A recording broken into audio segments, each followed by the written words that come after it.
ওই পবিত্র মণিটা আমাকে দিয়ে দে। না, আমি তোকে কখনো এই পবিত্র মণিটা দেব না।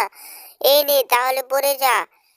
পড়ে গেলাম রে। ওই তো সামনে পবিত্র দরজা খুলে গেছে, তাই এটা তাড়াতাড়ি ফেলে দে। এই তো দিয়ে দিস। এই তুই পবিত্র মণি কোথায় রাখছিস বল তাড়াতাড়ি। আমি এই পবিত্র দরজায় রাখছি, যা মানুষ ছাড়া কেউ কখনোই আনতে পারবে না। তেলে নে, তুই মর। মরে গেলাম। ওই তো মানুষ কাজে লাগাতে পারি। তারপর কি হয় তা দেখার পর তুমি যদি এই ছবিটির মধ্যে ভালো ভিডিওতে লাইক এবং সাবস্ক্রাইব করো, না করলে বুঝবে এই ছবিটিকে ভালোবাসো না। কে আছো? আমার ছেলেকে বাঁচাও, বাঁচাও।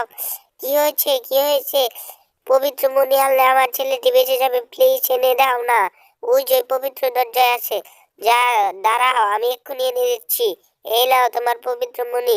এই তো আমি পেয়ে গেছি, পালিয়ে যাই।